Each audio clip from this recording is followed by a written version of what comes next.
हमने स्टार्ट किया था बच्चों, चैप्टर का नाम था हमारा कैपेसिटर। ठीक है, कैपेसिटर की हमने शुरुआत की थी क्लास में। तो कैपेसिटर के बारे में हमने सीखा था, कैपेसिटर एक ऐसा डिवाइस होता है जो क्या कर सकता है, विच स्टोर्स इलेक्ट्रिकल एनर्जी, जो इलेक्ट्रिकल एनर्जी को क्या करता है, स्टोर करता है। और इलेक्ट्रिकल एनर्जी किसकी फॉर्म में स्टोर की जाती है, वो स्टोर की जा सकती है इलेक्ट्रिकल चार्ज की फॉर्म में। तो विच store electrical energy in the form of electric charge. ठीक है, in the form of electric charge, उसे हम क्या बोलते हैं, इस डिवाइस को क्या नाम दिया जाएगा, इस डिवाइस को नाम दिया था हमने कैपेसिटर। इतनी चीज़ें हमने देख ली थी। फिर हमने पढ़ा था इसकी कैपेसिटेंस क्या होती है। कैपेसिटेंस बोलो या फिर कैपेसिटी बोलो या फिर इसकी एबिलिटी बोलो, वो सब एक ही चीज़ है। तो कैपेसिटी के बारे में मैंने आपको बताया था कि कितनी ज़्यादा ये जो कैपेसिटर है इलेक्ट्रिकल एनर्जी को अपने अंदर क्या कर सकता है, स्टोर कर सकता है। ठीक है ना। तो एक लिमिट होती है ना भाई चार्ज को स्टोर करने की। ऐसा तो नहीं होगा कि भाई अनलिमिटेड आप किसी कंडक्टर को चार्ज देते रहे और वो स्टोर करता रहे, ऐसा तो नहीं होगा। तो क्या होगा कि एक लिमिट तक वो चार्ज को क्या करेगा, स्टोर करेगा। अगर उस लिमिट के बाद आप चार्ज को डालोगे उसके अंदर, मान लीजिए ये एक सिंपल कंडक्टर ले लेते हैं, ऐसे सीट मान लो इसको, आपने इसको चार्ज दिया, कैसे भी चार्ज दे सकते हैं हम, बैटरी से हमने इसको कनेक्शन दिया होगा तो बैटरी को कनेक्शन करके हमने इसको चार्ज दिया। मान लीजिए पॉजिटिव चार्ज इसको दिया तो हम बैटरी से इस पर चार्जिंग दे रहे हैं। तो एक लिमिट हो गई ना अब ये कि जो जितना चार्ज इस प्लेट पर आना था, इस कंडक्टर पर आना था, वो आ चुका है। अब इसके आगे आप चार्ज को देने की कोशिश करोगे तो वो कहाँ जाएगा, वो लीक आउट हो जाएगा। आसपास का जो ये क्या है, एयर है, सराउंडिंग है इसमें। ठीक है, तो कैपेसिटेंस क्या था, इसी कंडक्टर की कैपेसिटी क्या करने की, to hold the electrical charges. ठीक है, कितने ज़्यादा ये चार्ज क्या कर सकता है, स्टोर कर सकता है। ठीक है, इतनी बात हो गई थी। तो बच्चों इसके लिए हमने एक फार्मूला बनाया था। क्या बताया था मैंने कि कैपेसिटर के केस में जो हम कैपेसिटर पर चार्ज देते हैं क्यों, वो डायरेक्टली प्रोपोर्शनल होता है पोटेंशियल ऑफ द कैपेसिटर। मतलब ये है कि इस चार्जर, ये जो हमारा कंडेंसर है, कंडेंसर बोलो या कंडक्टर बोलो, इसको जब हम चार्ज करते हैं, चार्जिंग का देखो, ये मान लीजिए कि जैसे हम फ़ोन की बैटरी जो चार्ज करते हैं ना अपना चार्जर का यूज़ करके, ऐसे ही कंडक्टर को भी चार्ज करने का हमारे पास तरीका, हमने बैटरी से इसको कनेक्शन कर सकते हैं। ये मान लो ये एक कैपेसिटर है, कैपेसिटर का सिंबल ऐसे होता है। ठीक है, इसको हमने एक बैटरी से कनेक्शन दे दिया होगा। बैटरी का क्या काम है, बैटरी का क्या काम है, इलेक्ट्रिकल पोटेंशियल अप्लाई करना। पोटेंशियल अप्लाई करेगी तो क्या होगा, ये देखो जैसे यहाँ से क्या होंगे, इलेक्ट्रॉन्स निकलेंगे। भाई ये पॉजिटिव चार्ज है, ये पॉजिटिव टर्मिनल होता है बैटरी का, और ये कौन सा टर्मिनल होता है, नेगेटिव टर्मिनल। तो मतलब क्या है, मतलब ये हम वैसे तो ये बोल देते हैं कि ये पॉजिटिव टर्मिनल है, ये नेगेटिव टर्मिनल। तो यहाँ पे कौन सा, ये वाला जो टर्मिनल आ गया, यहाँ पे पॉजिटिव चार्ज आ गया और यहाँ पे कौन सा आ गया, नेगेटिव आ गया। लेकिन एक्चुअल में क्या होता है कि भाई बैटरी का काम तो क्या इलेक्ट्रॉन को बनाना है, क्या नहीं, जो इलेक्ट्रॉन कंडक्टर के अंदर होते हैं सिर्फ उनको मूव करवाना है। ऑलरेडी ये कंडक्टर ही तो है, ये वायर, तो इसके अंदर है आपने पढ़ा है मिलियंस ऑफ फ्री इलेक्ट्रॉन होते हैं कंडक्टर के अंदर, तो उनको मूव करवाना है। बैटरी का सिर्फ इतना ही काम है कि एनर्जी देनी है कि इसके अंदर जो चार्जेस हैं वो मूव करने स्टार्ट हो जाए। तो कौन होता है फ्री कंडक्टर के अंदर, फ्री चार्ज कैरियर कौन है, इलेक्ट्रॉन होते हैं। तो भाई ये पॉजिटिव चार्ज है, ये जितने भी इलेक्ट्रॉन इस कंडक्टर के अंदर होंगे उनको अपनी तरफ खींचेगा। तो ये इलेक्ट्रॉन यहाँ से नेगेटिव ऐसे इस पॉजिटिव की तरफ अट्रैक्ट होगा, और ये जो नेगेटिव है बैटरी का नेगेटिव टर्मिनल, यहाँ से वो नेगेटिव चार्ज क्या होगा, रिपेल होगा। तो देखो ये वाले जो टर्मिनल हुआ, स्टार्टिंग में हम क्या बोल रहा था, यहाँ से कौन सा चार्ज आएगा, इलेक्ट्रॉन, नेगेटिव चार्जेस। अगर किसी जगह से नेगेटिव चार्जेस निकलते हैं तो वहाँ पे एक्सेस किसका हो जाता है, पॉजिटिव चार्ज का। तो इस तरीके से ये जो हमारी बैटरी है, कैपेसिटर की जो एक प्लेट है, इस पर पॉजिटिव चार्ज आ गया और दूसरी प्लेट पर कैसा चार्ज आ गया है, नेगेटिव चार्ज आ जाता है। ठीक है, चलो वो एक अलग तरीका, हम बाद में भी सीखेंगे इसको। बस अभी के लिए याद रखिए कि जितना हम यहाँ पे आ जाइए एक बार फिर से, जो हम चार्ज देते हैं कैपेसिटर को, वो डायरेक्टली प्रोपोर्शनल होता है पोटेंशियल के ऑफ द कैपेसिटर। मतलब चार्ज, इस लाइन को ना बिल्कुल रट लीजिएगा क्योंकि ये बहुत इंपॉर्टेंट लाइन होती है। Charge given to the capacitor, जो किसी कैपेसिटर को हम चार्ज देते हैं वो क्या करता है, देखो डायरेक्टली प्रोपोर्शनल है ना, हम चार्ज देंगे तो उसके साथ में कौन इंक्रीज करेगा, पोटेंशियल इंक्रीज करेगा, किस पर, प्लेट ऑफ द कैपेसिटर पर। तो याद रखिए charge given to the capacitor raises its potential. वो क्या रेज कर देता है, इसका पोटेंशियल। किसका पोटेंशियल रेज कर रहा है, कैपेसिटर का, ठीक है ना। Charge given to the capacitor raises its potential. तो सिंपल सी बात है, अगर किसी कैपेसिटर को चार्ज दोगे तो चार्ज के साथ कौन भी इंक्रीज करेगा, पोटेंशियल भी इंक्रीज करेगा। अगर मान लीजिए हमारे पास पहले ही एक ऐसा कैपेसिटर है जिस पे बहुत सारा मैक्सिमम जो हम चार्ज दे सकते थे हमने दे दिया है। मैक्सिमम चार्ज का मतलब क्या, देखो मैक्सिमम चार्ज तो मैक्सिमम कौन, पोटेंशियल। तो अगर मान लीजिए किसी तरीके से मैं इसका चार्ज को यहाँ से कम कर देता हूँ तो चार्ज के साथ कौन भी कम होगा, पोटेंशियल। इन दोनों के बीच में ना बेटा एक लीनियर रिलेशन चलता है कि अगर मैंने चार्ज दिया तो पोटेंशियल इंक्रीज होगा, और चार्ज में अगर मैं क्या करता हूँ कम करता हूँ तो उसके साथ पोटेंशियल भी क्या होता है, डिक्रीज होता है। ये बात आई होप समझ में आ गई होगी, ठीक है। तो यहाँ से हम फार्मूला क्या बना सकते हैं कि Q, ये डायरेक्टली प्रोपोर्शनल का साइन हटाने के लिए हम क्या लगा देंगे, एक कांस्टेंट इंट्रोड्यूस करवाएंगे, और वो कैपेसिटर केस में हम करवाते हैं C इंटू वी। ये C क्या होती है, यही कैपेसिटेंस जो हमने पढ़ी थी, इसकी कैपेसिटी ऑफ द कैपेसिटर।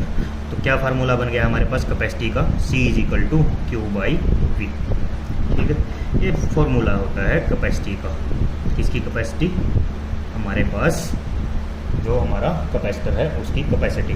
और याद रखिए ये कैपेसिटी, देखो एक बड़ी कन्फ्यूज़न रहती है बच्चों को यहाँ पे, ये फार्मूला देख के बच्चे जनरली क्या सोचते हैं कि ये देखो कि भाई ये जो है पोटेंशियल यहाँ पे डिवाइड में लिखा हुआ है, अगर पोटेंशियल किसी तरीके से हमने कम कर दिया तो कैपेसिटी क्या हो जाएगी, इंक्रीज कर जाएगी, क्योंकि ये दोनों इन्वर्सली प्रोपोर्शनल है। लेकिन ऐसा नहीं होता है बच्चों। अभी हमने क्या पढ़ा है कि दोनों डायरेक्टली प्रोपोर्शनल है, चार्ज और पोटेंशियल। अगर यहाँ पे आप पोटेंशियल को डिक्रीज करेंगे तो पोटेंशियल के साथ कौन भी डिक्रीज होगा, चार्ज भी क्या होगा, डिक्रीज होगा।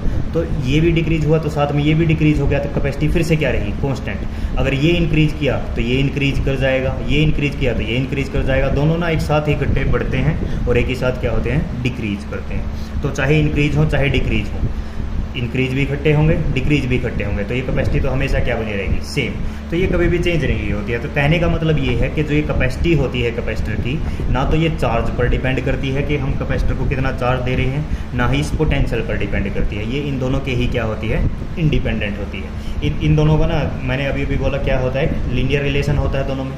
लीनियर रिलेशन का मतलब क्या है कि ये चार्ज बढ़ेगा तो साथ में कौन बढ़ता है, पोटेंशियल। तो इसको ग्राफ भी बना लेते हैं कई लोग, जैसे हमारी प्रदीप वाली बुक में ना इसका ये ग्राफ बना हुआ। कैसे कि ये देखो मान लीजिए हमारे पास ये पोटेंशियल है, ये जो हमारा एक एक्सिस है, वाई एक्सिस पे हमने पोटेंशियल दिखा दिया, एक्स एक्सिस पे हमने दिखा दिया चार्ज। और ये एरो ज़रूर दिखाया करो, मैंने आप लोगों की नोटबुक में चेक किया था तो आप एरो नहीं दिखा रहे थे। एरो का मतलब क्या है कि इस डायरेक्शन में, ओरिजिन से अगर हम एक्स डायरेक्शन में बढ़ते हैं, पॉजिटिव एक्स डायरेक्शन में, तो चार्ज की वैल्यू बढ़ रही है, और ऊपर की तरफ किसकी वैल्यू इंक्रीज हो रही है, पोटेंशियल की। तो ठीक है, तो दोनों के बीच में क्या चलता है, हमने पढ़ा लीनियर रिलेशन होता है, Q is directly proportional to V. तो इसका जो ग्राफ है ना, जैसे ओम्स लॉ में हम क्या पढ़ते थे, V is directly proportional to I, ऐसा पढ़ा था ना हमने। तो यहाँ पे भी एक कांस्टेंट इंट्रोड्यूस करवाया था, V is equal to I into R, ऐसा हमने करवाया था, where R is equal to V by आई।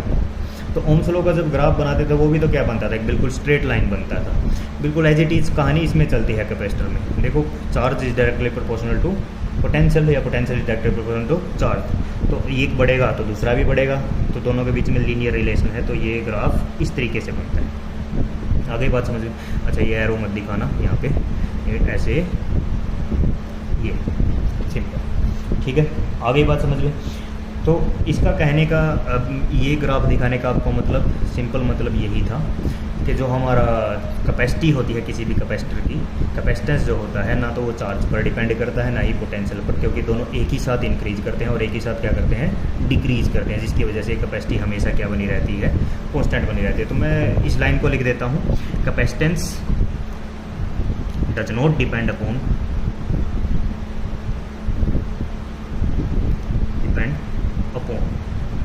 किस पर डिपेंड नहीं करता है, वो हम पहले लिख लेते हैं। Capacity does not depend upon, number 1, charge given to the capacitor. ना तो चार्ज पर डिपेंड करती है कैपेसिटी, ना ही किस पर करती है, पोटेंशियल देखो चार्ज के देने से पोटेंशियल इंक्रीज होता है ना, तो पोटेंशियल पर भी ये डिपेंड नहीं करती है। Potential which is increased with charge, इस पर भी कैपेसिटेंस डिपेंड नहीं करती है। और थर्ड एक और चीज़ देखो, अभी तक बच्चों मैंने आपको ये नहीं बताया कि कैपेसिटर कितने टाइप के होते हैं। हमारे सिलेबस में ना जनरली 3 टाइप के सिलेबस जो कैपेसिटर हैं वो चलते हैं। पहला जो कैपेसिटर होता है, मैं वैसे दिखा रहा हूँ, ये रफ के लिए दिखा रहा हूँ, इसको अपनी नोटबुक वगैरह में मत बनाइएगा। सबसे पहले होता है एक स्फेरिकल कंडक्टर, स्फेरिकल कंडक्टर बोलो या कैपेसिटर बोलो, इस तरीके से। एक जो होता है हमारे पास जो सबसे मेन है और आपके पूरे कोर्स में वही चलता है, पैरेलल प्लेट कैपेसिटर के 2 प्लेट्स होती हैं। जैसे ये एक प्लेट है और इसके साथ में एक और इसके पास में एक प्लेट रखी है, ये देखो 2 प्लेट रखी हैं एक दूसरे के पैरेलल में। तो हमारे सिलेबस में ये चलता है पैरेलल प्लेट कैपेसिटर। तो ये एक पैरेलल प्लेट कैपेसिटर है। और एक थर्ड सिलेंड्रिकल भी होता है, कैसी शेप हो सकती है सिलेंड्रिकल। तो ये 3 टाइप के हैं बेसिकली, ये है हमारे सिलेबस में पैरेलल प्लेट कैपेसिटर। तो हमने लिखा कि जो कैपेसिटेंस है किसी भी कैपेसिटर की, ना तो वो चार्ज पर डिपेंड करती है, ना ही कैपेसिटर के पोटेंशियल पर डिपेंड करती है। और थर्ड एक और चीज़ कि देखो ये कैपेसिटर जो है हमारा एक्चुअल में किसका अरेंजमेंट है, 2 क्या है ये कंडक्टर, एक ये कंडक्टर नंबर 1 और ये क्या है कंडक्टर नंबर 2। तो कहने का मतलब ये है कैपेसिटर में ऐसे 2 प्लेट्स होती हैं, ये एक दूसरे के पास पैरेलल में रखी हुई है, एक ये प्लेट और दूसरा ये वाला प्लेट ऐसे रखी हुई, ठीक है ना। तो दोनों कंडक्टर हैं। तो ये कंडक्टर कंडक्टर नंबर 1 और कंडक्टर नंबर 2 किस मेटल के बने हुए हैं, किस मटेरियल के बने हुए हैं, उस पर भी ये डिपेंड कैपेसिटी कैपेसिटर की डिपेंड नहीं करती है। तो किस पर डिपेंड नहीं करती है, capacitance does not depend on, क्या लिखें बोलो, इसको हम लिख सकते हैं capacitance does not depend upon material of which 2 plates are made up of, ठीक है। तो इन तीनों ही चीज़ों पर कैपेसिटी डिपेंड नहीं करती। अगर इन 3 चीज़ों पर डिपेंड नहीं करती है तो फिर कैपेसिटी किस चीज़ पर डिपेंड करती है।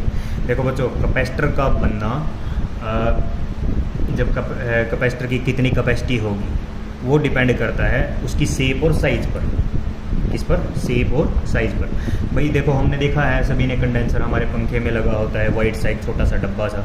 तो जैसे ही हम कंपनी में जहाँ पे इनकी मैन्युफैक्चरिंग होती है वहाँ पे अगर आपने मान लीजिए कैपेसिटर बनाया जिसकी कैपेसिटी आपने रखी 5 माइक्रोफैरड, फैरड जो होती है, माइक्रोफैरड जो होती है कैपेसिटर की यूनिट होती है। तो अगर इतनी कैपेसिटी का बना दिया तो हमेशा उसकी कैपेसिटी यही फिक्स रहेगी। मतलब आपने जहाँ पे इसकी मैन्युफैक्चरिंग हुई वहीं पे इसके शेप को भी डिनोट कर दिया कि ये कैसा होगा इन तीनों में से, और इसका साइज़ कितना बड़ा होगा, उसी के अकॉर्डिंग क्या चलती है, इसकी कैपेसिटी चलती है।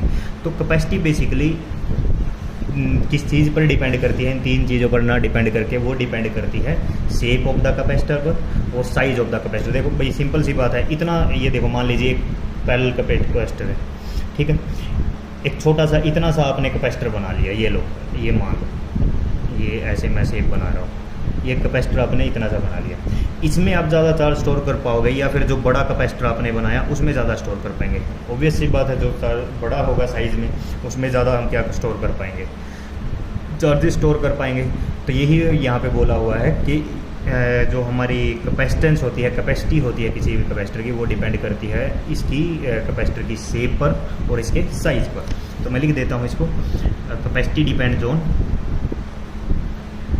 कैपेसिटी डिपेंड्स ऑन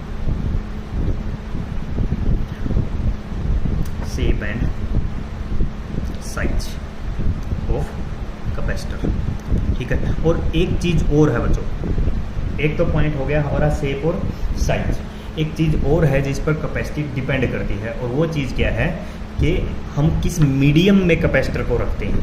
मीडियम में रखने का मतलब क्या है, जैसे ये पैरेलल प्लेट है, इसके बीच में क्या मीडियम है, यहाँ पे एयर है, मतलब जो 2 प्लेट को जो मीडियम सेपरेट कर रहा है वो क्या है, यहाँ पे वो कोई ग्लास है, कोई एयर है या क्या है। तो उस मीडियम पर भी डिपेंड करती है इन दोनों की कैपेसिटी, ठीक है। तो 2 ही चीज़ों पर डिपेंड करती है, यहाँ पे लिख देता हूँ medium, in which capacitor is placed.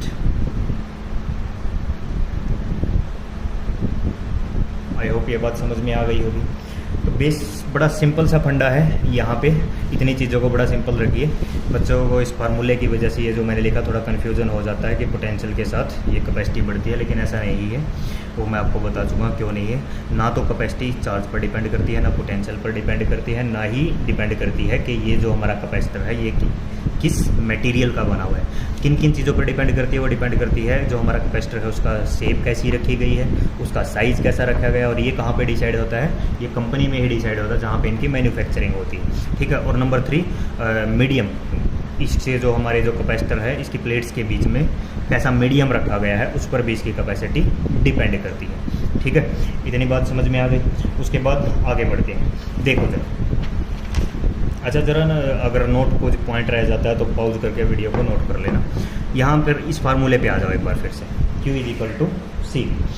तो देखो बच्चों, अगर मान लीजिए ये पोटेंशियल की वैल्यू 1 हो जाए, पोटेंशियल की वैल्यू कितनी हो जाए, 1 वोल्ट, 1 वोल्ट बोल देते हैं हम। ठीक है।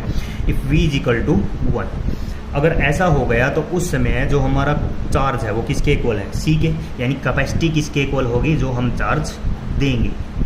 आ गई ना बच्चों, क्या बोला मैंने कि अगर पोटेंशियल 1 वोल्ट हो जाए, पोटेंशियल कितना हो जाए, 1 वोल्ट, उस समय जो कैपेसिटर की कैपेसिटी होती है वो किसके इक्वल होती है, जो हम किसी कैपेसिटर को क्या देते हैं, चार्ज देते हैं, उसके इक्वल। तो बड़ी सिंपल सी डेफिनेशन यहाँ से बन के तैयार हो रही है कि इलेक्ट्रिकल कैपेसिटी न्यूमेरिकली किसके इक्वल होती है, is numerically equal to the charge required to raise the potential of the capacitor by 1 volt. ठीक है। कई बार ऐसे ना मैथमेटिकल फॉर्म में बोल दिया जाता है, ऐसे फॉर्मल लैंग्वेज में पूछ लिया जाता है कि ये बताइए कि इलेक्ट्रिकल कैपेसिटी को आप न्यूमेरिकली कैसे रिप्रेजेंट करेंगे। तो बेसिकली इलेक्ट्रिकल कैपेसिटी का मतलब यही है कि अगर हम किसी कैपेसिटर को चार्ज देंगे, चार्ज देने की वजह से उसका पोटेंशियल अगर रेज करेगा कैपेसिटर का कितने से, पोटेंशियल रेजेज बाई यूनिटी, 1 को हम क्या बोलते हैं, यूनिटी। तो यही होती है इलेक्ट्रिकल कैपेसिटी। तो इलेक्ट्रिकल कैपेसिटी को बेसिकली हम किस तरीके से भी डिफाइन कर सकते हैं, electrical capacity of a conductor is numerically equal to, इसके इक्वल होती है numerically equal to charge required, जो चार्ज हमें किसके लिए चाहिए, to raise its potential by unity, to raise its potential by unity. देखो ये सारी डेफिनेशन है, मैं जस्ट इसलिए लिख रहा हूँ कि आपको ये चीज़ें समझ में आ जाए, नहीं तो इसका लिखने का कोई तुक नहीं है, ये आपके बुक में गिवन है। आप प्रदीप वाली बुक खोलना, वहाँ से इसको नोट कर लेना।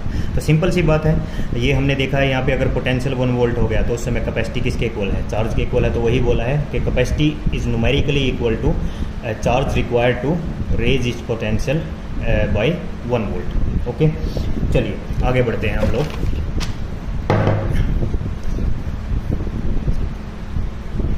ठीक है, तो अब बात करते हैं SI यूनिट की। SI यूनिट ऑफ कैपेसिटर, ये सारी चीज़ें बेसिक हैं बच्चों। SI यूनिट जो होती है कैपेसिटर की वो रहती है फैराड। क्या रहती है, फैराड। अब फैराड क्या होता है ये भी हम डेफिनेशन बना सकते हैं वैसे तो, बस अभी के लिए एक बात समझिए, फैराड जो यूनिट होती है कैपेसिटर की वो बहुत बड़ी यूनिट होती है। अगर आपसे पूछे ना कि हमारे पास एक, अगर ऐसे बोल दे कोई कि मेरे पास एक कैपेसिटर है जिसका कैपेसिटी बोलूँ कितनी है, 1 फैराड है, तो इस 1 फैराड के कैपेसिटर का मतलब ये है कि बच्चों बहुत बड़ा आपके पास कैपेसिटी का एक कैपेसिटर है। 1 फैराड कोई छोटी यूनिट नहीं होती है। ये बात अभी हम जब स्फेरिकल कैपेसिटर पढ़ेंगे ना, तब आपको ये बात अच्छे से समझ में आएगी। ठीक है, चलो देखते हैं। मैंने बोला SI यूनिट होती है फैराड। कहाँ से आई, फार्मूला क्या था, C = Q/V। C क्या है, कैपेसिटी। 1 फैराड को आप कैसे डिफाइन करेंगे, SI यूनिट तो हो गई, ठीक है, फैराड। तो 1 फैराड को कैसे डिफाइन करेंगे, बोलो, C कैपेसिटी यानी 1 फैराड। कैपेसिटी 1 फैराड कब होगी, जब हम एक कितना चार्ज देंगे कैपेसिटर को, 1 कूलाम।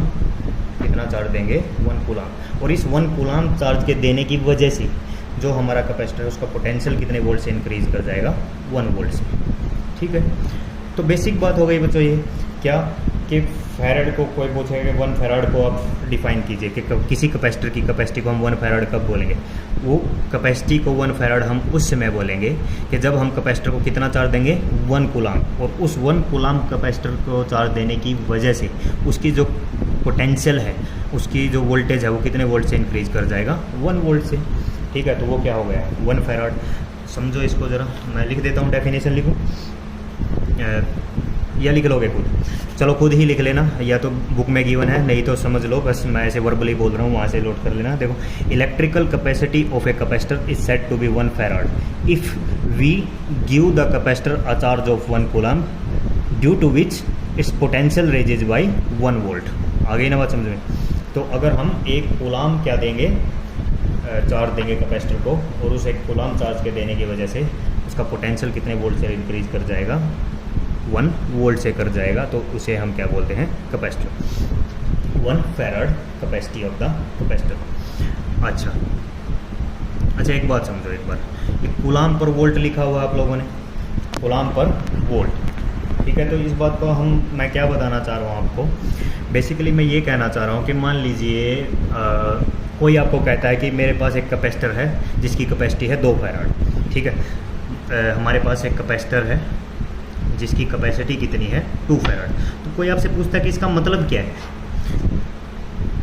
मैं ये बात ही समझा रहा हूँ बेसिकली आपको, कि आपके पास एक कैपेसिटर है जिसकी कैपेसिटी है 2 फैराड। उसका मतलब क्या है? उसका मतलब यहाँ से निकला। देखो, 2 फैराड के कैपेसिटर का मतलब ऐसा है कि आपने किसी कैपेसिटर को कितना कूलाम चार्ज दिया है, 2 कूलाम चार्ज दिया होगा, जिसकी वजह से उस कैपेसिटर का जो पोटेंशियल है वो कितने वोल्ट से इंक्रीज कर गया होगा 1 वोल्ट से। तो 2 कूलाम चार्ज देने से कैपेसिटर का जो पोटेंशियल है वो कितने वोल्ट से इंक्रीज हुआ 1 वोल्ट से इंक्रीज हुआ। तो यही मतलब होता है 2 फैराड के कैपेसिटी 2 फैराड है। ठीक है, अगर आपसे कोई पूछे कि we have a capacitor of 10 farad of capacity 10 farad, what is its meaning? इसका बेसिक मतलब यही है कि हमने उस कैपेसिटर को 10 कूलाम का चार्ज दिया है, जिसकी वजह से उसका पोटेंशियल 1 वोल्ट से क्या हो गया है, इंक्रीज हो गया है। आई होप ये बात आपको समझ में आ गई होगी। ठीक है, उसके बाद कुछ बेसिक यूनिट होती है। अभी मैंने आपको बताया कि 1 फैराड जो है बहुत बड़ी यूनिट होती है। जनरली इतनी बड़ी कैपेसिटी का कैपेसिटर हमें देखने को नहीं मिलता है 1 फैराड का। जो हमारी बेसिक यूनिट होती हैं कैपेसिटर की, जैसे हम मार्केट से लेने जाते हैं ना, तो हम बोलते हैं कि 5 माइक्रो फैराड का दे दे या 5 नैनो फैराड कैपेसिटर की कैपेसिटी वाला कैपेसिटर दे दे। 1 फैराड क्यों नहीं होता है वो अभी मैं बताते हैं इससे नेक्स्ट टॉपिक में, जब हमारा स्फेरिकल कैपेसिटर वाला टॉपिक आएगा। तो देखो, बेसिक यूनिट क्या क्या चलती हैं यहाँ पे। फैराड तो ऐसा यूनिट हो गई जो सबसे स्मॉलर यूनिट बोल देते हैं हम इनको, smaller unit of capacitor. Smaller unit क्या क्या होती है? सबसे पहले तो हम लिखते हैं 1 micro farad. 1 micro farad, 1 micro farad यानी डिनोट कैसे करते हैं 1 माइक्रो फैराड, इसमें कितने फैराड होंगे 10⁻⁻⁶ फैराड। ठीक है, तो ऐसे यूनिट चलती है। तो जनरली आपको जो कैपेसिटर होगा वो माइक्रो फैराड में ही गिवन होगा या नैनो फैराड में होगा, ऐसे फैराड में नहीं मिलेगा, वो आपको कन्वर्ट करना पड़ेगा। ऐसे नैनो फैराड आ सकता है, 1 nano farad is equal to 10⁻⁹ farad. कई बार आपको ऐसे लिखा मिल जाएगा 1 माइक्रो फैराड। माइक्रो का मतलब क्या होता है बेटा? माइक्रो 2 बार हो गया, यानी 10⁻⁻⁶ मल्टीप्लाई बाई 10⁻⁻⁶ यानी 10⁻⁻12 फैराड। तो इस तरीके से आपने वैल्यू को क्या करना है, चेंज कर लेना है। ठीक है, अब इसकी बात करते हैं डायमेंशन फार्मूला क्या होगा। डायमेंशन फार्मूला देख लो। Dimension formula C is equal to Q/V होती है। तो डायमेंशन फार्मूला हम यहाँ से बना सकते हैं कैपेसिटेंस का। क्या बनेगा? Q का डायमेंशन फार्मूला क्या रहता है? 80 डिवाइड बाई V क्या है? पोटेंशियल। पोटेंशियल क्या होता है बच्चों? Work done per unit charge.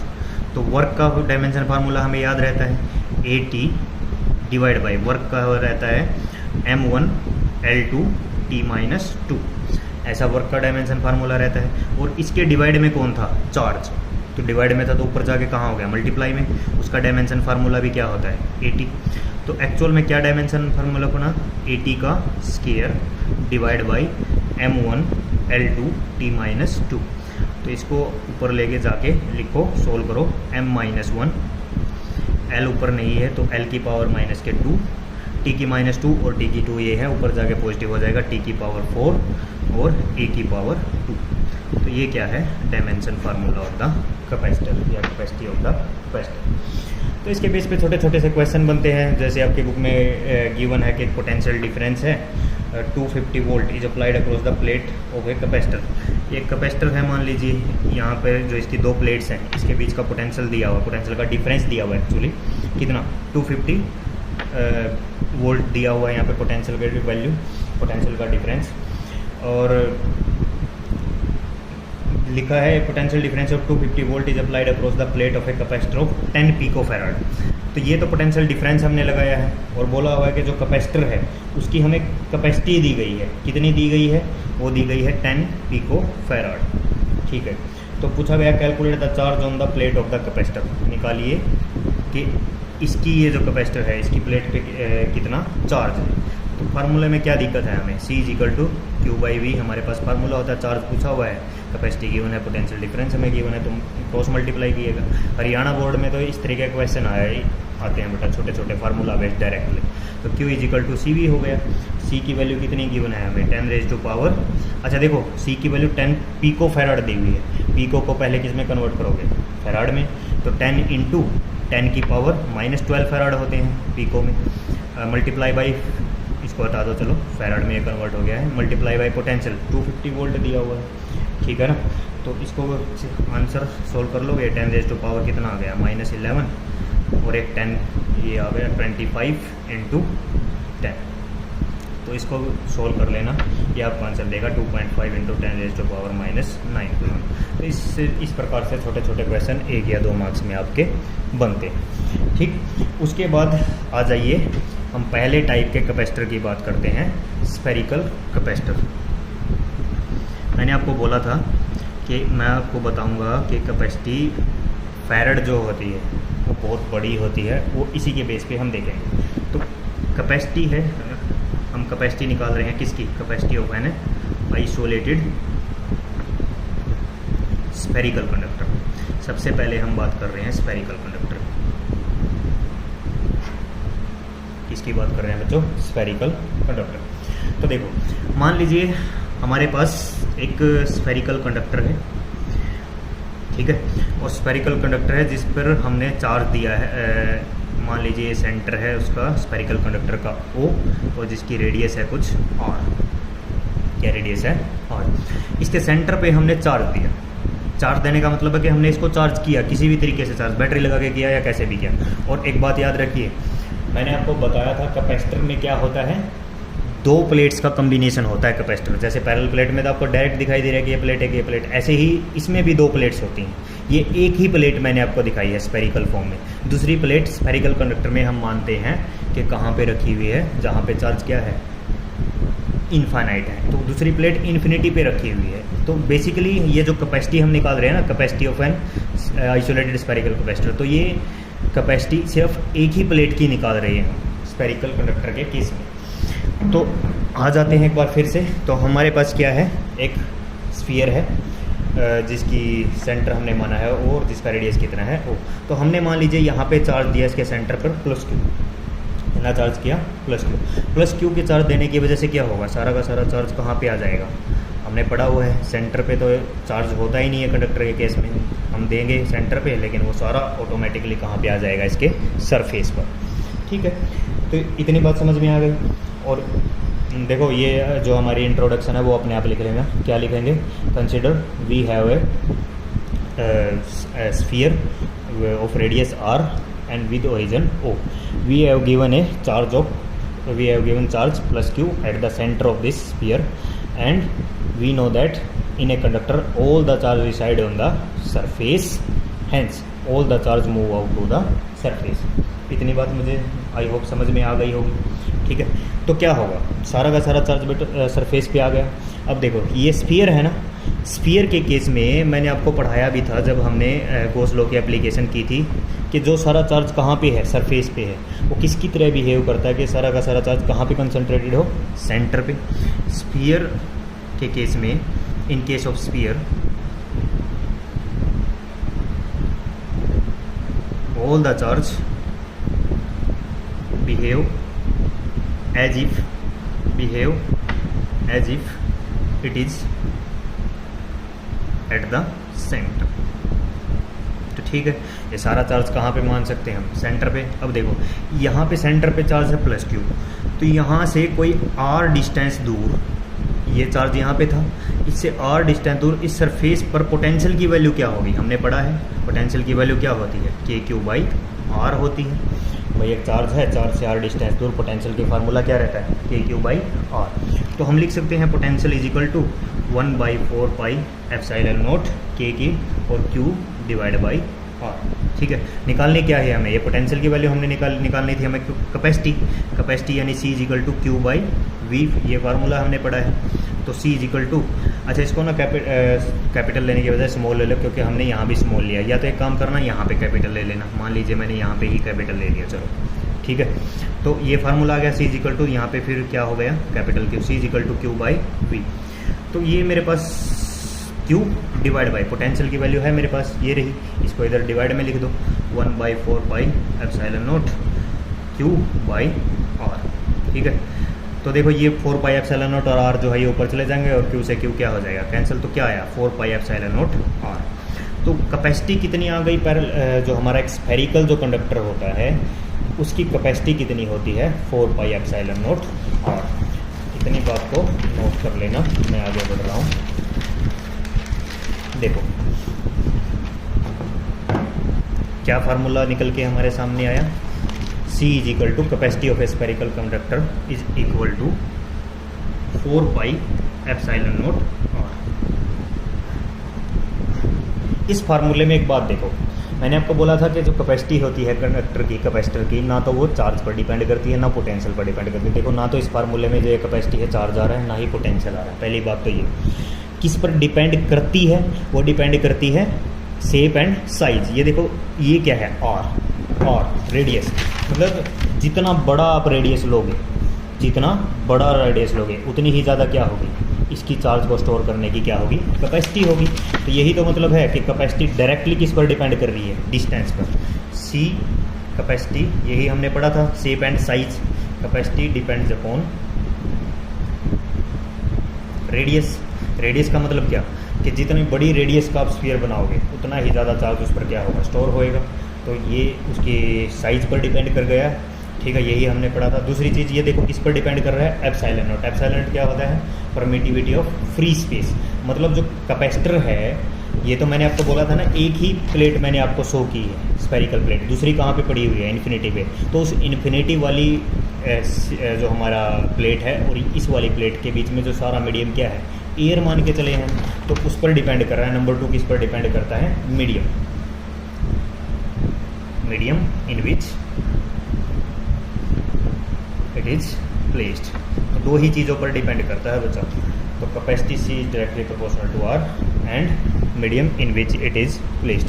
तो ये फार्मूला याद रखना, 4 पाई एप्सिलॉन नॉट R। इसमें ना तरह तरह के क्वेश्चन बना के आपको कंफ्यूज करेगा। बोल देगा कि वॉल्यूम, अगर मान लीजिए या ऐसा बोल देगा कि radius of a capacitor is increase 2 times या 3 टाइम्स। आपने जो स्फेरिकल कंडक्टर था उसकी रेडियस को 2 टाइम या 3 टाइम से बढ़ा दिया। What is the effect on it's capacitance? तो वो डायरेक्टली R पर डिपेंड कर रहा है। या फिर ऐसे बोल देगा volume of the sphere is increase by 2 times. What is the effect on capacitance? तो वॉल्यूम किससे क्या इफेक्ट पड़ेगा? वॉल्यूम हमें पता है ना क्या होती है? 4/3 पाई R/Q ऐसा वॉल्यूम रहता है। तो ये तो कौन सी वॉल्यूम थी? V1 थी। ठीक है, यही क्वेश्चन था ना, volume of a capacitor is increase by 2 times. What is the effect on its capacity? तो ऐसे ही V2 क्या हो जाएगी? क्योंकि वॉल्यूम को आपने इंक्रीज कर दिया है तो 2 से इसको क्या करोगे? मल्टीप्लाई करोगे, 4/3 पाई R/Q। ठीक है, तो यहाँ से वॉल्यूम आपकी इंक्रीज कर गई है। अगर वॉल्यूम इंक्रीज की है तो इस पे कैपेसिटी पे इफेक्ट निकालने की आप एक काम करना, ये आपके लिए मैं क्वेश्चन की फॉर्म में रख रहा हूँ, इसको करने की कोशिश करना। ठीक है, अगर नहीं होगा तो फिर मैं आपको बताता हूँ। क्वेश्चन ये है आपके लिए, volume of a capacitor is increase by 2 time, what is the effect on its capacity? इस तरीके से ही सॉल्व होगा। ठीक है, अब देखो यहाँ से ये फार्मूले से हमारे पास क्या निकल के सामने आया था कि larger is the radius, larger is the capacity. यहाँ से एक बात देखो, हमारी अर्थ जो है, अर्थ की शेप हम कैसे मानते हैं? स्फेरिकल मानते हैं। तो ज़रा उसकी अर्थ में निकालते हैं कैपेसिटी ऑफ अर्थ कि हमारी जो अर्थ है वो भी तो एक स्फेरिकल कंडक्टर ही है, वो कितना चार्ज स्टोर कर सकती है ये देखते हैं ज़रा। देखना, ये बताओ अर्थ की रेडियस कितनी होती है। हमारी अर्थ की रेडियस होती है बच्चों 6400 किलोमीटर। ठीक है, किलोमीटर को ज़रा मीटर में कन्वर्ट करो, 6.4 इंटू 10⁻6 मीटर। ठीक है, इतनी हमारी अर्थ की क्या है रेडियस, और हमें पता है कैपेसिटी क्या होती है स्फेरिकल कंडक्टर की 4πε0। और ये फार्मूला है हमारे पास, तो C = देखो 1/4πε0 होता तो हम डायरेक्ट क्या लिख देते हैं 9 × 10⁻9, लेकिन ये 4πε0 है सिर्फ, तो क्या लिखेंगे 1/9 × 10⁻9, और इसकी किसके साथ मल्टीप्लाई और 6.4 × 10⁻6। ठीक है, इसको ना बच्चों सोल्व करना, ये सोल्व करके आपको आंसर देगा 0.711 × 10⁻³ फैराड। ठीक है, 0.711 × 10⁻³ फैराड। इस फैराड को ज़रा कन्वर्ट करने की कोशिश करो। कैसे? मैं इसको माइक्रो फैराड की फॉर्म में चेंज कर रहा हूँ। ठीक है, फैराड से हम किसकी तरफ जा रहे हैं माइक्रो फैराड। तो क्या करेंगे, तो पहले तो इसको पॉइंट को हटाने के लिए नीचे 10⁻3, और एक बार इसको माइक्रो फैराड में चेंज करने के लिए कितने से मल्टीप्लाई 10⁻3, तो टोटल 10⁻6 हो गया। तो क्या आ गया 0.711 × 10⁻³ मल्टीप्लाई बाई 10⁻6 माइक्रो फैराड। ये हमने फैराड से माइक्रो फैराड में इसको क्या कर लिया चेंज। कितना आंसर आया 711 माइक्रो फैराड। देखो बच्चों, हमारी अर्थ जो है ना, पूरी अर्थ कितनी बड़ी अर्थ है जिसकी रेडियस इतनी बड़ी है, उसमें सिर्फ इतनी ही उसकी कैपेसिटी कितने चार्ज को स्टोर करने की होती है 711 माइक्रो फैराड। इसीलिए मैं आपको बोल रहा था कि फैराड बहुत बड़ी यूनिट होती है। हमारी पूरी अर्थ में भी जो चार्ज स्टोर हो सकता है वो सिर्फ 711 माइक्रो फैराड है, और ये 1 फैराड के भी इक्वल नहीं है। ठीक है, इसीलिए 1 फैराड क्या है, बहुत बड़ी यूनिट है। तो हम लिख सकते हैं कि जो हमारी बिगेस्ट सबसे स्फीयर होता है वो अर्थ है, उसमें सिर्फ कितने आ रहे हैं 711 माइक्रो फैराड कैपेसिटी है। इतने चार्ज को ही वो क्या कर सकती है, स्टोर कर सकती है। इसीलिए हम रूटीन में लिखते हैं कि माइक्रो फैराड और पिको फैराड ही यूनिट लेके चलते हैं कैपेसिटर की, क्योंकि इसके आगे तो बहुत बड़ी यूनिट हो जाती है फिर फैराड की। ठीक है, उसके बाद हमारा नेक्स्ट टॉपिक हम स्टार्ट करते हैं। इतनी बातें हो गई हैं हमारी। नेक्स्ट उसके बाद स्टार्ट करेंगे capacitor and its principle. Capacitor and its principle, ये आज के लिए लास्ट टॉपिक है हमारा। कैपेसिटर क्या होता है और ये काम कैसे करता है, ये चीज़ आज हम देखते हैं। देखो तो कैपेसिटर क्या होता है, ये तो हम चीज़ पढ़ चुके हैं, बार बार हम ये चीज़ पढ़ चुके हैं कि कैपेसिटर क्या है। कैपेसिटर एक ऐसा डिवाइस है जो इलेक्ट्रिकल एनर्जी को स्टोर करता है इलेक्ट्रिकल चार्ज की फॉर्म में, और जब हमें उसकी नीड होती है तो उसको हमें एट द इंस्टेंट प्रोवाइड करवा देता है सारी की सारी एनर्जी को एक साथ। ठीक है, तो ये काम कैसे करता है ये देख लेते हैं। वो तो हम देख चुके हैं, कैपेसिटर की डेफिनेशन तो हम बना चुके हैं। ठीक है, तो देखो पहले समझ लो, लिख अपनी बुक से लेना कि कैपेसिटर का प्रिंसिपल क्या है, कैसे ये काम करता है, बस तुम यहाँ पे समझो। देखो बेटा, हमारे पास मैं ना यहाँ पे पैरेलल प्लेट कैपेसिटर का ही एग्जांपल लूँगा क्योंकि वही है हमारे सिलेबस में। मान लीजिए हमारे पास एक कैपेसिटर है। कैपेसिटर के लिए मैं आपको बता चुका हूँ क्या होता है कैपेसिटर। जनरली कितनी प्लेट्स होती हैं, 2 प्लेट्स होती हैं। ठीक है, एक दूसरे के पैरेलल रखी होती हैं। स्फेरिकल में भी ऐसा ही होता है, और जो सिलेंड्रिकल होता है उसमें भी वैसे, बस फ़र्क ये है कि इसमें हमें क्लियरली दिखाई दे जाती है, उन दोनों में दिखाई नहीं देती। ठीक है, तो बस अभी के लिए समझिए क्या कि कैपेसिटर, मान लीजिए मेरे पास एक प्लेट है, कैपेसिटर की एक प्लेट, 2 प्लेट होती हैं, उसमें से एक प्लेट मैंने ली और इसको मैंने इंसुलेशन प्रोवाइड किया हुआ है, मतलब ग्राउंड वगैरह में चार्ज इसका लीक नहीं हो सकता। ठीक है, तो एक प्लेट है, मान लीजिए इस प्लेट का नाम है ए। ठीक है बच्चों, इस प्लेट को आपने क्या किया, चार्ज दिया। क्या दिया, चार्ज।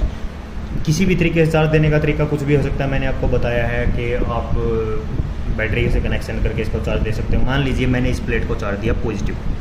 ठीक है, और हमने पढ़ा है कि जैसे जैसे इस प्लेट के हम पॉजिटिव चार्ज देते जाएंगे, चार्ज देते रहेंगे तो साथ में चार्ज के साथ कौन भी इंक्रीज करता रहेगा, इसका पोटेंशियल भी इंक्रीज करता रहेगा। आ गई ना बात समझ में। अच्छा, एक चीज़ और नोट कर लेना, शायद मैंने पहले बताई है या नहीं बताई है मुझे पता नहीं। अगर नहीं बताई है तो अभी लिख लीजिए। जो पॉजिटिव चार्ज होता है ना बच्चों, पॉजिटिव चार्ज का मतलब होता है हाई पोटेंशियल। क्या है? High potential. पॉजिटिव चार्ज का हम मानते हैं कि इसका पोटेंशियल हमेशा हाई है, और नेगेटिव चार्ज को, जो नेगेटिव चार्ज होता है इसको क्या माना जाता है? Low potential. क्या माना जाता है? Low potential. इतनी बात समझ में आ गई? ठीक है। वैसे क्यों हो गया? देखो ये बैटरी थी ना हमारे पास, ऐसे बनाया था ना मैंने अरेंजमेंट, ये ऐसे, ये कैपेसिटर है जिसको हमने किसके साथ कनेक्शन दिया हुआ है? एक बैटरी के साथ। ये वाला टर्मिनल कौन सा होता है? Positive terminal. और ये वाला टर्मिनल कौन सा होता है बैटरी का? Negative terminal. तो पॉजिटिव टर्मिनल का पोटेंशियल हाई माना जाता है, और यहाँ का पोटेंशियल क्या माना जाता है? लो माना जाता है। तो इसलिए मैंने लिखा है कि पॉजिटिव चार्ज का मतलब हाई पोटेंशियल और नेगेटिव चार्ज का मतलब लो पोटेंशियल। ठीक है। अब फिर से वापस आ जाते हैं इस पर। मैंने क्या किया, एक प्लेट ली, मेटल की एक प्लेट जिसको इंसुलेशन प्रोवाइड किया हुआ है ताकि चार्ज लीक ना हो, और उस पर हमने उसका नाम, प्लेट का नाम ए रखा है, उस पर हमने चार्ज दे दिया है पॉजिटिव चार्ज। ठीक है। पॉजिटिव चार्ज ऐसे आ गया सारी प्लेट पर। और कब तक हम ये चार्ज देंगे? जब तक इसका पोटेंशियल प्लेट का क्या ना हो जाए? मैक्सिमम। भाई देखो चार्ज बढ़ रहा है बढ़ रहा है बढ़ रहा है बढ़ रहा है, तो साथ में पोटेंशियल भी क्या हो रहा है? इंक्रीज हो रहा है। तो एक ऐसी लिमिट आएगी जब पोटेंशियल क्या हो जाएगा? मैक्सिमम। अगर उसके बाद आप चार्ज देने की कोशिश करेंगे तो वो चार्ज बाहर क्या हो जाएगा? एयर में लीक आउट हो जाएगा, वो प्लेट पर नहीं रहेगा। आई बात समझें? तो आपने इस जो प्लेट ए है इसको मैक्सिमम चार्ज कर लिया, जितना चार्ज इस पर आ सकता है, यानी यहाँ का पोटेंशियल भी क्या हो चुका है? मैक्सिमम। ठीक है। अब क्या हुआ बच्चों, मैं एक दूसरी प्लेट लेके आया इसके पास, प्लेट नंबर का जिसका नाम रखा मैंने बी। अनचार्ज है स्टार्टिंग में, इनिशियली ये क्या है? अनचार्ज। इसके ऊपर कोई भी चार्ज नहीं है। ठीक है। तो देखो जैसे ही ये प्लेट इसके पास आई तो हमने इंडक्शन वाला रूल पढ़ा था। ये किस चीज़ की प्लेट है? मेटल की प्लेट है। मेटल के अंदर कौन होते हैं? पॉजिटिव चार्ज भी होते हैं और नेगेटिव चार्ज भी होते हैं। और अनचार्ज का मतलब क्या है? क्या इसके ऊपर चार्ज नहीं है? क्या चार्ज तो इसके अंदर हैं, लेकिन जितने पॉजिटिव चार्जेस हैं उतने ही साथ में कौन भी है? Negative charge. तो क्योंकि वो एक दूसरे को न्यूट्रल कर रहे हैं तो इसलिए हमने इसको क्या बोला है? अनचार्ज प्लेट। तो एक मेटल की एक प्लेट लेके आए, अनचार्ज प्लेट। तो इंडक्शन का फिनोमेना हमने पढ़ा है। ये पॉजिटिव चार्ज था, ये इसके नेगेटिव चार्ज को अपनी तरफ क्या करेगा? अट्रैक्ट करेगा, और पॉजिटिव चार्ज को क्या करेगा? रिपेल। यानी जो ये नियरर एंड है, बी प्लेट का नियरर एंड, किसका नियरर? ए प्लेट के पास वाला एंड, इस पर तो कौन सा चार्ज इंड्यूस हो जाएगा? नेगेटिव चार्ज इंड्यूस हो जाएगा। ठीक है। और जो फार्दर वाला एंड है, जो दूर है ए प्लेट से, उस पर कैसा चार्ज इंड्यूस हो जाएगा? पॉजिटिव चार्ज इंड्यूस हो जाएगा। इसमें तो किसी को कोई दिक्कत नहीं है ना, ये चीज़ें हमने पहले पढ़ी हुई इंडक्शन के। ये एक प्लेट थी, दूसरी अनचार्ज प्लेट इसके पास लेके आए, तो जो नियरर एंड है उस पर हमेशा इसके अपोजिट एंड चार्ज इंड्यूस हो जाता है, और फर्दर एंड पर वो सेम चार्ज क्या हो जाता है? इंड्यूस हो जाता है। ये बात समझ में? ठीक है। अब देखो क्या होगा बच्चों, ये जो नेगेटिव चार्ज है ये प्लेट ए के पोटेंशियल को क्या करने की कोशिश करेगा? देखो इनिशियली मैंने आपको बोला था कि हमने चार्ज मैक्सिमम दे दिया है, तो यहाँ का पोटेंशियल भी क्या था? मैक्सिमम था। लेकिन अब बी प्लेट जब मैं लेके आया और उस पर नेगेटिव चार्ज हो चुका है इंड्यूस, और नेगेटिव चार्ज का मतलब क्या है? Low potential. तो बच्चों ये नेगेटिव चार्ज इस प्लेट के पोटेंशियल को क्या करना चाहेगा? डिक्रीज करना चाहेगा। बिल्कुल ठीक बात है। नेगेटिव चार्ज है, पास में रखी, ये प्लेट बहुत पास में होती है बच्चों, इनके बीच का डिस्टेंस बहुत कम होता है। ठीक है। तो इस प्लेट के पास जस्ट नेगेटिव चार्ज आगे खड़ा हो गया है, तो नेगेटिव चार्ज तो क्या करता है? पोटेंशियल को लो करता है। तो जो पोटेंशियल इसका ऑलरेडी मैक्सिमम था, ये वाला चार्ज, नेगेटिव चार्ज कोशिश कर रहा है कि इसके पोटेंशियल को क्या कर दूँ? डिक्रीज कर दूँ। ठीक है। साइड बाय साइड ये पॉजिटिव चार्ज भी है, ये पॉजिटिव चार्ज क्या कोशिश कर रहा है कि मैं इसके पोटेंशियल को फिर से क्या कर दूँ? इंक्रीज कर दूँ। भाई एक नेगेटिव चार्ज तो कह रहा है कि इस प्लेट के पोटेंशियल को मैं क्या करूँ? डिक्रीज करूँ, और पॉजिटिव चार्ज कह रहा है कि क्या करूँ? इंक्रीज करूँ। तो अब किसकी बात माने? ये वाली प्लेट। ये वाली प्लेट किसकी बात मानेगी? इन दोनों का नेट इफेक्ट जो होगा। नेट इफेक्ट यानी क्या? देखो पास में कौन सा चार्ज है? दोनों में से नेगेटिव चार्ज पास में है, तो नेगेटिव चार्ज का इफेक्ट पॉजिटिव चार्ज से क्या होगा? ज़्यादा होगा। इसका मतलब क्या? इसका मतलब ये है कि नेगेटिव जो चार्ज है इसके ये ए प्लेट के पोटेंशियल को क्या कर देगा? डिक्रीज कर देगा, घटा देगा। तो पोटेंशियल क्या हो गया बच्चों? डिक्रीज हो गया। अगर potential decrease, potential of plate A decrease, किसकी वजह से? Due to negative charge. Negative charge, negative charge की वजह से पोटेंशियल डिक्रीज हो गया। बच्चों मैंने क्या कहा था? पोटेंशियल डिक्रीज हो गया तो साथ में कौन भी डिक्रीज हो गया? चार्ज, साथ में कौन भी डिक्रीज हुआ, चार्ज। तो मतलब अब हम क्या कर सकते हैं, इसको और ज़्यादा प्लेट को क्या दे सकते हैं, चार्ज दे सकते हैं। स्टार्टिंग में क्या था, आपने मैक्सिमम जितना चार्ज करना था देना था दे चुके थे, पोटेंशियल मैक्सिमम हो गया था। इस नेगेटिव चार्ज ने क्या किया, यहाँ के पोटेंशियल को क्या किया, डिक्रीज किया। पोटेंशियल के डिक्रीज होने की वजह से अब यहाँ पे हम और ज़्यादा चार्ज क्या कर सकते हैं, इस प्लेट पर दे सकते हैं। और ज़्यादा चार्ज देने का बेसिकली मतलब सिंपल सा फंडा क्या हो गया कि हम इसकी कैपेसिटी को हमने क्या कर दिया, इंक्रीज़ कर दिया। क्या कर दिया, इंक्रीज़। तो ये एक तरीका होता है कि किसी प्लेट की कैपेसिटी किस तरीके से हमने इसकी इंक्रीज़ की है, चार्ज को अकोमोडेट करने की। क्या किया, एक नेगेटिव चार्ज लेके आए, नेगेटिव चार्ज ने इसका पोटेंशियल को क्या कर दिया, डिक्रीज़ कर दिया, जिसकी वजह से हम और ज़्यादा चार्ज अब इस पर क्या कर सकते हैं, स्टोर कर सकते हैं। और ज़्यादा चार्ज करना, स्टोर करना मतलब हमने इसके चार्ज को स्टोर करने की कैपेसिटी को क्या कर दिया, इंक्रीज़ कर दिया। ठीक है ना। तो इस तरीके से कौन काम करता है, कैपेसिटर काम करता है। लेकिन मैं कह रहा हूँ कि हम चाहते हैं कि हम और ज़्यादा इसकी पोटेंशियल को डिक्रीज़ कर दें, जितना इस नेगेटिव चार्ज ने किया ना, इससे भी ज़्यादा कर दें, ताकि हम और ज़्यादा मैक्सिमम, हम चाहते क्या हैं, मैक्सिमम से मैक्सिमम चार्ज इस प्लेट पर अकोमोडेट करना चाहते हैं, ताकि क्या हो, इसकी कैपेसिटी चार्ज को स्टोर करने की ज़्यादा से ज़्यादा क्या हो जाए, इंक्रीज़ कर जाए। हम यही चाहते हैं ना भाई, ज़्यादा से ज़्यादा पानी हमारे लिए स्टोर हो जाए। जैसे बकेट हमारे पानी की टंकी होती है, हम ज़्यादा से ज़्यादा पानी स्टोर करना चाहते हैं, तो हम यहाँ पे एक तरीका लेके आए ऐसे ही चार्ज को स्टोर करने का। हमने पोटेंशियल को क्या किया, यहाँ पे नेगेटिव पोटेंशियल को इंड्यूस करवाया, जिसने यहाँ का पोटेंशियल डिक्रीज़ किया, इसकी वजह से यहाँ पे चार्ज स्टोर करने की कैपेसिटी क्या हो गई, इंक्रीज़ हो गई। अब दूसरा तरीका मैं चाहता हूँ कि और ज़्यादा यहाँ का पोटेंशियल डिक्रीज़ हो, तो उसके लिए हम क्या करें, उसके लिए बिल्कुल सेम कहानी है। एक मिनट में दूसरी शीट लेके आ रहा हूँ, होल्ड ऑन। हाँ जी, देखो दूसरा तरीका क्या हो सकता है, वही है मेरे पास प्लेट ए, जिसको हमने क्या दिया हुआ था, इंसुलेशन। इस पर हमने कौन सा चार्ज दिया हुआ था, पॉजिटिव। स्टार्टिंग में मैक्सिमम हमने जितना चार्ज देना था इसको दे दिया है, जितना ये अकोमोडेट हो सकता था, यहाँ का पोटेंशियल मैक्सिमम हो चुका है। हम क्या किया, एक अनचार्ज प्लेट लेके आए बी, जिसकी वजह से यहाँ पे चार्ज इंड्यूस हुआ, नियरर एंड पर नेगेटिव चार्ज इंड्यूस हुआ और फर्दर एंड पर कौन सा चार्ज इंड्यूस हो गया, पॉजिटिव। हमने क्या किया बच्चों, इस बी प्लेट को अर्थिंग प्रोवाइड करवाई। क्या प्रोवाइड करवाई, अर्थिंग। ये लो मैंने ऐसे अर्थिंग दे दी। अर्थिंग से क्या हुआ, जितना भी ये पॉजिटिव चार्ज था ये वाला, सारा का सारा कहाँ पे लीक आउट हो गया, ग्राउंड में चला गया। कहाँ पे लीक आउट हो गया, ग्राउंड में चला गया, या फिर हम ऐसा बोल लो, या तो ग्राउंड में चला गया, या फिर क्या बोले, नेगेटिव चार्ज ने इस पॉजिटिव को क्या कर दिया, न्यूट्रल कर दिया, कैंसिल कर दिया इसके इफेक्ट को। और क्या ये नेगेटिव चार्ज नहीं जाएगा ग्राउंड पे, नहीं जाएगा, क्योंकि ये नेगेटिव चार्ज इस पॉजिटिव के साथ क्या है, बिल्कुल बाउंड हुआ है। ये दोनों, इनके बीच में स्ट्रॉन्ग क्या है, फोर्स ऑफ अट्रैक्शन है। तो ये वाला चार्ज एक दूसरे से दूर नहीं भागेगा। सिर्फ कौन सा चार्ज चला गया ग्राउंड के पास, पॉजिटिव चार्ज। तो देखो केस कैसे बन गया कि यहाँ पे तो कौन सा चार्ज था, पॉजिटिव चार्ज था ए प्लेट पर, और ये जो है अर्थिंग की वजह से सारा का सारा चार्ज, यहाँ पॉजिटिव चार्ज तो ग्राउंड में चला गया। सिर्फ कौन सा चार्ज बचा बी प्लेस पर, नेगेटिव चार्ज। और नेगेटिव चार्ज देखो बच्चों, पिछली बार क्या था, नेगेटिव और पॉजिटिव का नेट इफेक्ट मिला के यहाँ का पोटेंशियल डिक्रीज हो रहा था, क्योंकि ये चार्ज पास में था।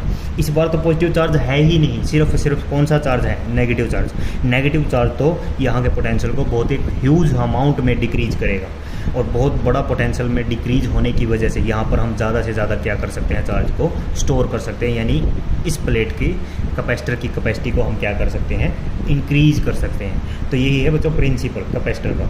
ठीक है, इसको आपकी बुक में लिखा हुआ है, ये सारी चीज़ें जैसे मैंने लिखवाई है, मुझे बस समझाना था।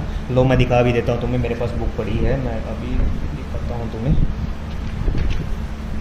ये देखो, यही लाइंस बिल्कुल सेम प्रदीप वाली बुक है ये, मैं रिपीट कर देता हूँ। क्या लिखा हुआ है, to understand the principle of capacitor let us consider insulated metal plate A. इसकी बात हो रही है, हमने एक इंसुलेटेड मेटल प्लेट ले ली है ए। कुछ let some positive charge be given to the plate. इसको हमने क्या दे दिया है, पॉजिटिव चार्ज दे दिया है। कब तक पॉजिटिव चार्ज देना है, till it's potential become maximum, जब तक इसका पोटेंशियल क्या ना हो जाए, मैक्सिमम हो जाना चाहिए। क्योंकि अगर मैक्सिमम होने के बाद आप देंगे तो क्या होगा, no further charge can be given to this plate as it would leak out. ये बाहर चला जाएगा, लीक आउट हो जाएगा। तो क्या होगा, हम क्या करें, now consider insulated metal plate B. ये हम बी प्लेट लेके आए, held near to plate A. ठीक है, तो बाई इंडक्शन से negative charge produced on the nearer face of B. Induction से ये नियरर फेस पर कौन सा चार्ज आ गया, negative, and an equal positive charge develop on the farther face of B. और जो ये बी है, इसका जो ये दूर वाला फर्दर फेस है इस पे प्लेट से यहाँ पे पॉजिटिव चार्ज इंड्यूस हो गया। इंड्यूस नेगेटिव चार्ज क्या करने की कोशिश करेगा, tends to decrease the potential of A, ये नेगेटिव चार्ज ए के पोटेंशियल को डिक्रीज करने की कोशिश कर रहे हैं। एंड इंड्यूस्ड पॉजिटिव चार्ज, और ये जो इंड्यूस्ड पॉजिटिव चार्ज है ये क्या करने की कोशिश कर रहे हैं, tends to increase the potential of A. ठीक है, तो as the induced negative charge is closer to A, इन दोनों में से कौन सा पास में है, ए के नेगेटिव चार्ज है, तो ये ज़्यादा इफेक्टिव है, it is more effective. Overall potential of A reduces, तो इन दोनों के नेट इफेक्ट की वजह से, क्योंकि ये पास में है, तो पोटेंशियल ए का क्या हो जाता है, रिड्यूस हो जाता है। Hence some more charges can be given to A, तो ए को हम और ज़्यादा चार्ज दे सकते हैं to raise its potential to some maximum value.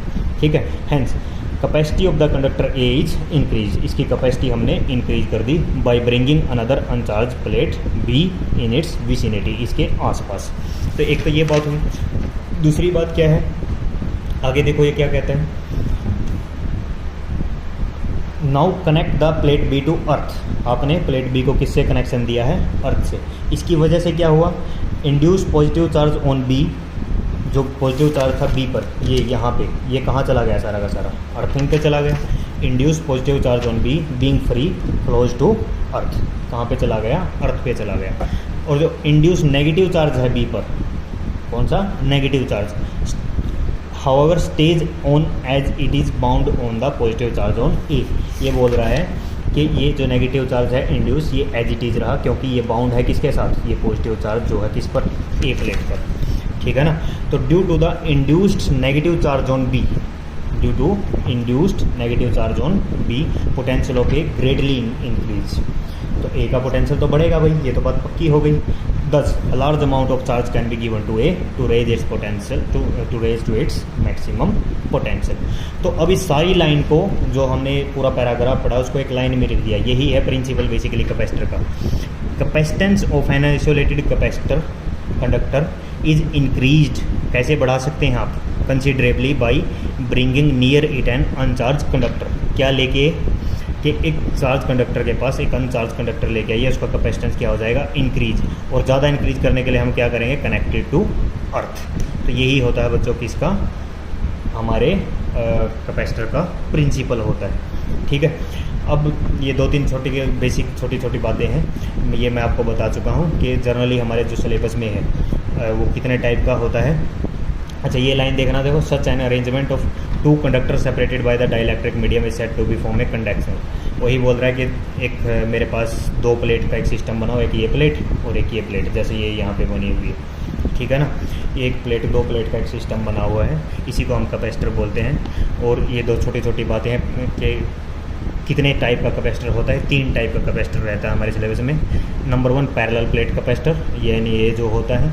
Number 2 spherical capacitor, जो मैंने अभी दिखाया था आपको। और नंबर 3 कैसा भी हो सकता है, सिलेंड्रिकल कैपेसिटर होता है। और इनके बीच में जो इनकी प्लेट्स होती हैं, इनके बीच का मीडियम कुछ भी हो सकता है, यहाँ एयर भी हो सकता है, ग्लास भी हो सकता है, माइका भी हो सकता है। ठीक है, अच्छा, ये सिंबल देखना ज़रा, ये सिंबल जो बना हुआ है ये किसका है, एक ऐसे कैपेसिटर का जिसकी कैपेसिटी फिक्स है। फिक्स मतलब हम चेंज नहीं कर सकते कैपेसिटी में किसी भी टाइप से, एक बार जो कंपनी ने बना के हमें दे दी। ये सिंबल होता है किसका, symbol of a capacitor having fixed capacity, जिसकी कैपेसिटी कैसी है, फिक्स्ड है।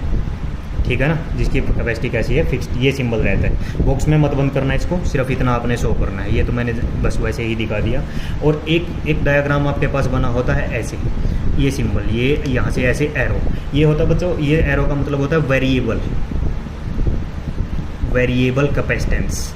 वेरिएबल कैपेसिटेंस का मतलब क्या है, एक ऐसा कैपेसिटर जिसकी कैपेसिटी को हम क्या कर सकते हैं, चेंज कर सकते हैं। ठीक है, उसके लिए हम ये वाला सिंबल यूज़ करते हैं। आ गई बात समझ में। इसके बाद पैरेलल प्लेट कैपेसिटर हमने पढ़ना है, वो हम कल की क्लास में पढ़ेंगे। पहले अब यहाँ तक का काम अपनी नोटबुक में नोट करना है आपने, ये सारा का सारा। बुक की हेल्प ले लेना, बुक से डेफिनेशन वगैरह जैसे भी लिखेंगे आप। सारी बातें शायद होप समझ में आ गई होंगी। अगर कोई पॉइंट है जो नहीं समझ में आया तो आप मेरे से डायरेक्ट व्हाट्सएप पे मुझे मैसेज करके पूछ सकते हो। ठीक है, ओके। तो ठीक है बच्चों, आज की क्लास यहीं समाप्त करते हैं। Thank you.